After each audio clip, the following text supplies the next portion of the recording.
Hello students, math কোচিংয়ের পক্ষ থেকে তোমাদের জন্য রইল আন্তরিক অভিনন্দন ও শুভেচ্ছা। আজকে আলোচনা করব নবম ও দশম শ্রেণীর সাধারণ গণিত বিষয় নিয়ে। আজ করব অধ্যায় 7 এর সম্পাদ্য 1। চলো প্রথমে প্রশ্নটি পড়ি। দেখো, ত্রিভুজের ভূমি সংলগ্ন একটি কোণ ও অপর দুই বাহুর সমষ্টি দেওয়া আছে, ত্রিভুজটি আঁকতে হবে। আরেকবার পড়ছি, শোনো, মনোযোগ সহকারে শোনো। দেখো, ত্রিভুজের ভূমি সংলগ্ন একটি কোণ ও অপর দুই বাহুর সমষ্টি দেওয়া আছে, ত্রিভুজটি আঁকতে হবে। প্রশ্নের মধ্যে যেই উপাত্তগুলো দেওয়া আছে, কয়টি উপাত্ত দেওয়া? 3টি। ভূমি দেওয়া আছে, ভূমি সংলগ্ন একটা কোণ দেওয়া আছে, আর অপর দুই বাহুর সমষ্টি দেওয়া আছে। এই 3টি উপাত্ত দিয়ে আমাদের ত্রিভুজটি অঙ্কন করতে হবে।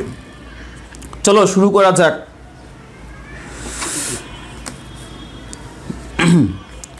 প্রশ্নে যেহেতু নির্দিষ্ট পরিমাণ দেওয়া নেই, আমরা ইচ্ছে মতো অঙ্কন করতে পারবো।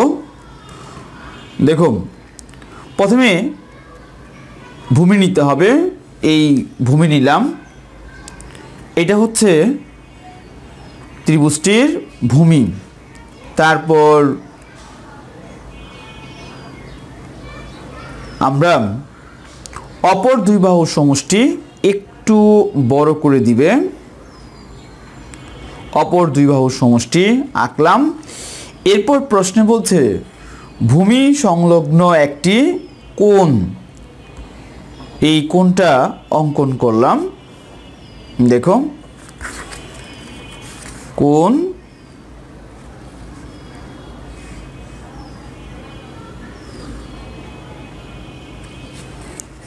এখন যা করেছি তা হচ্ছে বিশেষ নির্বাচন।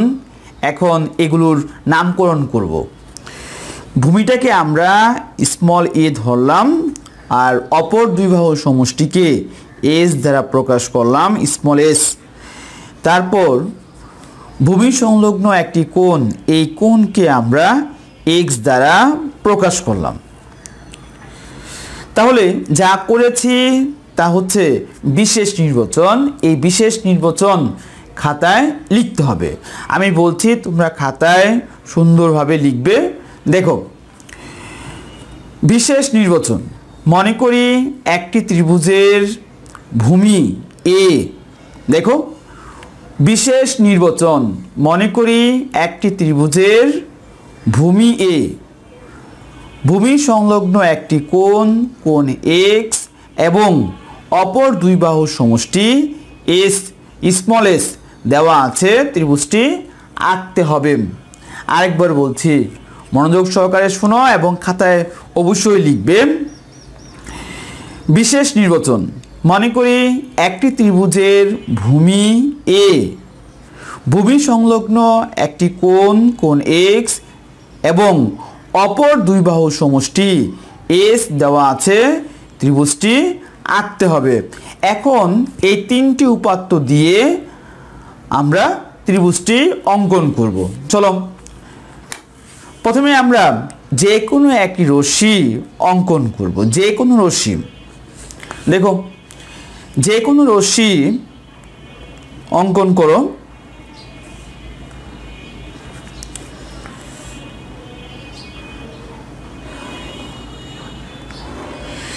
যে কোনো রশ্মি অঙ্কন করলাম, একটা নাম দিয়ে দাও, বি আর দিলাম। যে কোনো রশ্মি বি আর থেকে ভূমি এ সমান করো।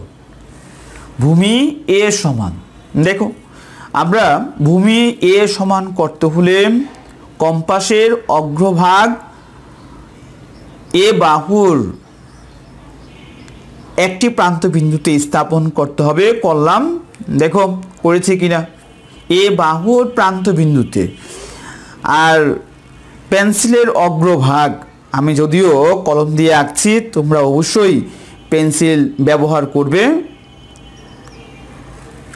দেখো পেন্সিল অবশ্যই ব্যবহার করবে। দেখো আমি সমান করে নিয়েছি, সমান হয়েছে কিনা, সমান করে নিয়েছি। এভাবে দাগ কেটে দিবে, দিয়ে দিলাম। তারপর এই বাহু সমান করে বিসি কেটে নিই। এই যে দেখো আমি বিসি কেটে নিয়েছি, এটা নাম দিয়ে দিব সি, এটা নাম দিব সি। আর বিসি সমান আমরা এ বাহুর সমান করে নিয়েছিলাম। যাই হোক, যা করলাম তা হচ্ছে অঙ্কনের বিবরণ। দেখো অঙ্কনের বিবরণ আমরা কীভাবে বলবো, যে কোনো রশ্মি বি আর থেকে এ বাহু সমান করে বিসি কেটে নিই। আচ্ছা, এরপর বিসি রেখাংশের বি বিন্দুতে কোণ এক্স এর সমান করে আমরা একটি কোণ অঙ্কন করব। চলো কোণটি অঙ্কন করি, তবে অবশ্যই কোণ এক্স এর সমান করতে হবে। এখানে স্থাপন করো কোণ এক্স এর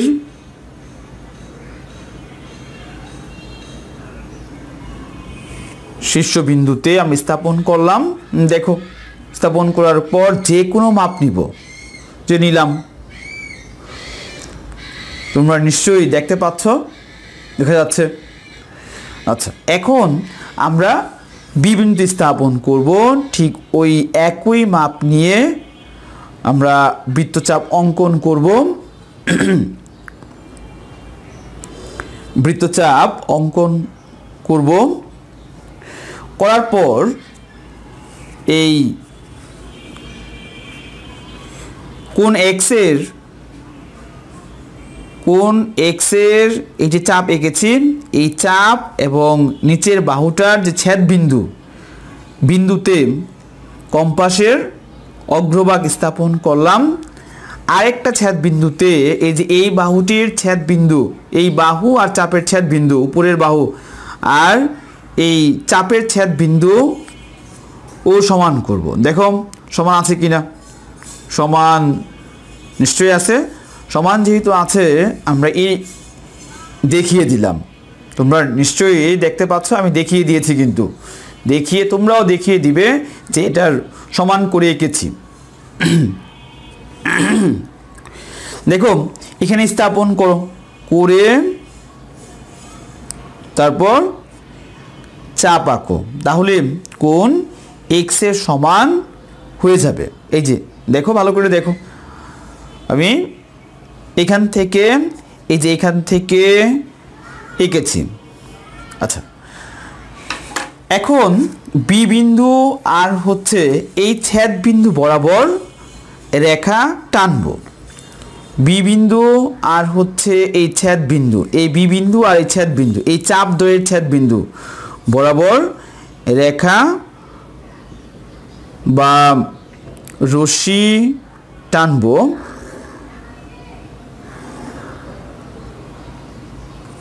ওকে, এটা নাম দিয়ে দাও, একটু বড় করে দেই।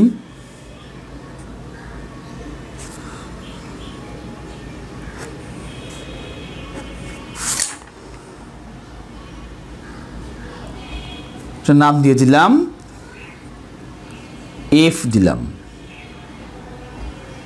এফ। এই কোণটা হচ্ছে এক্স। তাহলে যাই হোক, আমরা যা করেছি তা হচ্ছে বিসি রেখাংশের বিবিন্দুতে কোণ এক্স এর সমান করে কোণ সি বি এফ আঁকি। এখন বি এফ থেকে এস এর সমান করে, এস তো ছিল দুই বাহুর সমষ্টি, আমরা এখন এস এর সমান করব।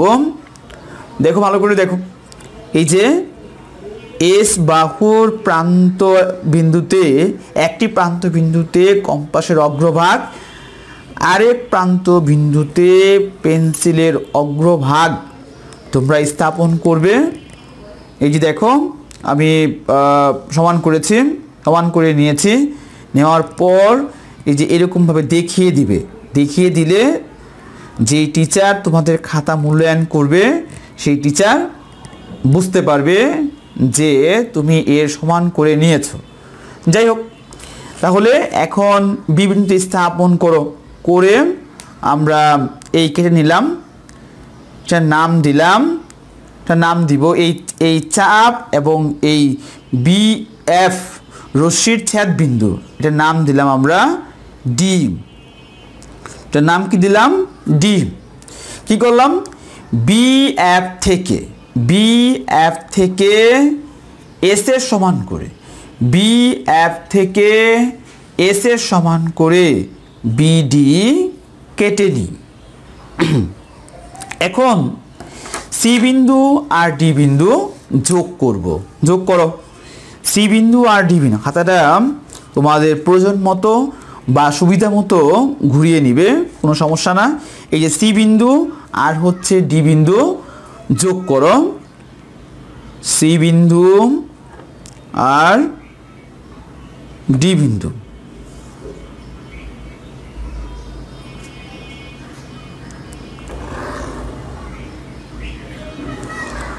আমরা সি বিন্দু আর ডি বিন্দু যোগ করলাম।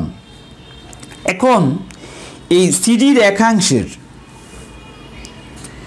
এখন এই সিডি রেখাংশের সি বিন্দুতে, মানে এই রেখাটার উপর, এই যে সিডি রেখার উপর সিডি রেখাংশের সি বিন্দুতে কোণ, এই যে এই কোণটার সমান কোণ, এটা কোণ, এই কোণটার নাম কি? কোণ বিডিসি, কোণ বিডিসি বা কোণ সিডিবি।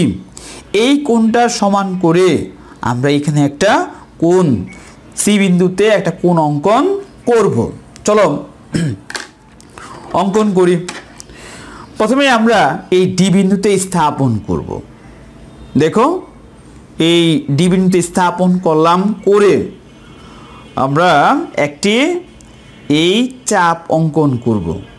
দেখো বুঝতে পারছো কিনা, দেখা যাচ্ছে কিনা? ইচ্ছে মতো মাপ নিয়ে আমরা এই চাপটা ইচ্ছে মতো মাপ নিয়ে অঙ্কন করা যায়, কোনো সমস্যা না।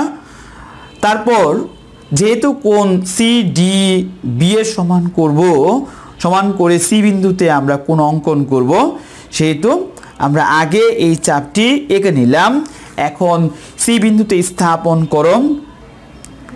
করলাম, তারপর চাপ অঙ্কন করলাম ওই মাপ নিয়ে। ওকে, এখন যে কাজটি করব সেটা হচ্ছে এই যে চাপ এঁকেছি, এই চাপের আর হচ্ছে সিডি রেখাংশের যে ছেদ বিন্দুতে আমরা কম্পাসের অগ্রভাগ স্থাপন করলাম। তারপর ঠিক এই বিডি বাহু আর হচ্ছে এই চাপের যে ছেদ বিন্দু এই যে এখানে আছে এর সমান করো। দেখো সমান করেছি, তোমরা ভালো করে দেখে নাও। দেখো দেখা যাচ্ছে নিশ্চয়ই, এই যে সমান আছে। তোমরা খুব সুন্দর করে অঙ্কন করবে, নিশ্চয়ই দেখতে পাচ্ছ। দেখো আমি সমান যে করেছি তার দেখিয়ে দিলাম, এই দেখো দেখিয়ে দিলাম, তারপর সমান হয়ে গেল। এখন কি করব? এই যে এখানে তোমার সিডি এই রেখাংশ সিডি রেখাংশ আর হচ্ছে এই চাপের যে ছেদ বিন্দু আছে, কম্পাসের অগ্রভাগ স্থাপন করো, করে তারপর পেন্সিলের অগ্রভাগ এই চাপের উপর একটি বৃত্তচাপ অঙ্কন করো। এই দেখো অঙ্কন করেছি, তোমরা নিশ্চয়ই দেখতে পাচ্ছ। এখন এই চাপ আর হচ্ছে এই এখন যে চাপটি অঙ্কন করলাম, এই চাপ আগের বৃত্তচাপ আর এখন যে বৃত্তচাপটি অঙ্কন করলাম এর ছেদ বিন্দু আর হচ্ছে এই সি বিন্দু বরাবর রেখা অঙ্কন করো। সি বিন্দু আর হচ্ছে চাপদ্বয়ের ছেদ বিন্দু বরাবর আমরা রেখা অঙ্কন করব, যেন বি এফ রশ্মিকে ছেদ করে একটা নাম দিয়ে দিব, নাম দিলাম এম দিলাম, এবং এই সি এম বি এফ রশ্মিকে এ বিন্দুতে ছেদ করে। তাহলে এ বি সি ত্রিভুজ এ বি সি হবে নির্ণেয় ত্রিভুজ। যাই হোক, আমাদের কাজ মোটামুটি কমপ্লিট হয়ে গেছে। এখন বিশেষ নির্বাচন আর অঙ্কনের বিবরণ আমি আরেকবার বলছি, তোমরা খাতায় অবশ্যই সুন্দর করে লিখবে। বিশেষ নির্বাচন, মনে করি একটি ত্রিভুজের ভূমি এ, ভূমি সংলগ্ন একটি কোণ এক্স ও অপর দুই বাহুর সমষ্টি এস দেওয়া আছে, ত্রিভুজটি আঁকতে হবে। আরেকবার শোনো, বিশেষ নির্বাচন, মনে করি একটি ত্রিভুজের ভূমি এ, ভূমি সংলগ্ন একটি কোণ এক্স ও অথবা এবং দিতে পারো, কোনো সমস্যা নেই, ও অপর দুই বাহুর সমষ্টি এস দেওয়া আছে, ত্রিভুজটি আঁকতে হবে। অঙ্কনের বিবরণ আমরা যেরকমভাবে এঁকেছি পরপর পর্যায়ক্রমে, ঠিক ওরকমভাবেই আমাদের অঙ্কনের বিবরণটি লিখতে হবে। যাই হোক, দেখো, যে কোনো রশ্মি বি আর থেকে এর সমান করে বি সি কেটে নিই, দন্তন্য রশ্মিকার রস্যই কিন্তু নিই। বিসি রেখাংশের বি বিন্দুতে কোণ এক্স এর সমান করে কোণ সি বি এফ আঁকি। বি এফ রশ্মি থেকে এস এর সমান করে বি ডি কেটে নিই। সি ও ডি যোগ করি। এরপর সিডি রেখাংশের সি বিন্দুতে কোণ বিডিসি এর সমান করে কোণ বিডিসি এর সমান করে কোণ ডিসিএম কোণ ডিসিএম আঁকি। সিএম রশ্মি বিএফ রশ্মিকে এই বিন্দুতে ছেদ করে। তাহলে ত্রিভুজ এ বি সি নির্ণেয় ত্রিভুজ। আমাদের অঙ্কনের বিবরণ হয়ে গেল। এখন আমরা প্রুফ করব যে এই যে তিনটি উপাত্ত ছিল, এ ভূমি এ, অপর দুই বাহুর সমষ্টি এস এবং এই কোণটি স্থাপন করা হয়েছে কি না আমাদের এই নির্ণেয় ত্রিভুজটিতে, অর্থাৎ ত্রিভুজ এ বি সিতে। দেখো, এ বাহু অর্থাৎ ভূমি এ, এই বিসি ত্রিভুজটিতে ভূমি স্থাপন করা হয়েছে, তারপর কোণ এক্স এটাও স্থাপন করা হয়েছে। এখন প্রশ্ন হচ্ছে অপর দুই বাহুর সমষ্টি এস স্থাপন করা হয়েছে কিনা। আমরা জানি ত্রিভুজের দুইটি কোণ পরস্পর সমান হলে এদের বিপরীত বাহুদ্বয় পরস্পর সমান। আবার বলছি, এটা শর্ত। এই শর্ত প্রয়োগ করে আমরা প্রমাণ করব এস ত্রিভুজটিতে এস স্থাপন করা হয়েছে। দেখো, আমরা জানি যে যে কোনো ত্রিভুজের দুইটি কোণ পরস্পর সমান হলে এদের বিপরীত বাহুদ্বয় পরস্পর সমান। এখন খেয়াল করে দেখো, ত্রিভুজ এ সি ডি, দেখো ত্রিভুজ এ সি ডি, ত্রিভুজ এ সি ডি, এই যে এই ত্রিভুজটার ক্ষেত্রে, এই ত্রিভুজটার ক্ষেত্রে এই কোণটা আর এই কোণটা পরস্পর সমান। তাহলে আমরা লিখতে পারি কোণ, এই কোণটার নাম হচ্ছে কোণ এডিসি, সি সমান কোণ এসিডি। এসিডি আমরা যখন অঙ্কন করেছিলাম তখন এই কোণটা সমান করে এই কোণটা এঁকেছিলাম। তাহলে শর্ত মোতাবেক ত্রিভুজের দুইটি কোণ পরস্পর সমান হলে এদের বিপরীত বাহুদ্বয় পরস্পর সমান। তার মানে তাহলে এই কোণটার বিপরীত বাহু হচ্ছে এডি বাহু, আর এই কোণটার বিপরীত বাহু হচ্ছে এসি বাহু। তাহলে আমরা লিখতে পারি এডি সমান এসি। এডি সমান এসি। সুতরাং এডি সমান এসি। এখন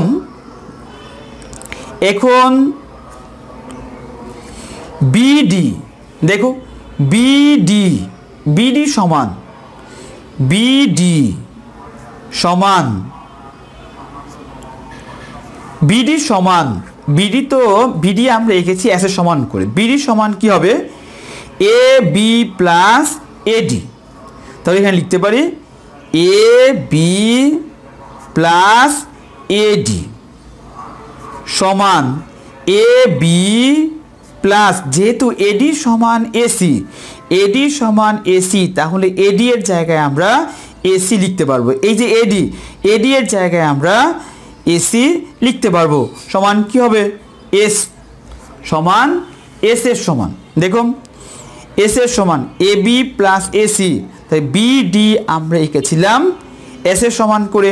তাহলে এ বি বাহু ও প্লাস এসি বাহু, এই বাহুটা আর এই বাহুটা যোগ করলে এস এর সমান হবে। তাহলে এস বাহুও মানে অপর দুই বাহুর সমষ্টি এস, এটাও আমাদের নির্ণয় ত্রিভুজে স্থাপন করা হয়েছে। তোমরা নিশ্চয়ই বুঝতে পেরেছ। আজ এ পর্যন্তই। তোমরা সবাই ভালো থাকবে আর অবশ্যই মনোযোগ সহকারে লেখাপড়া করবে।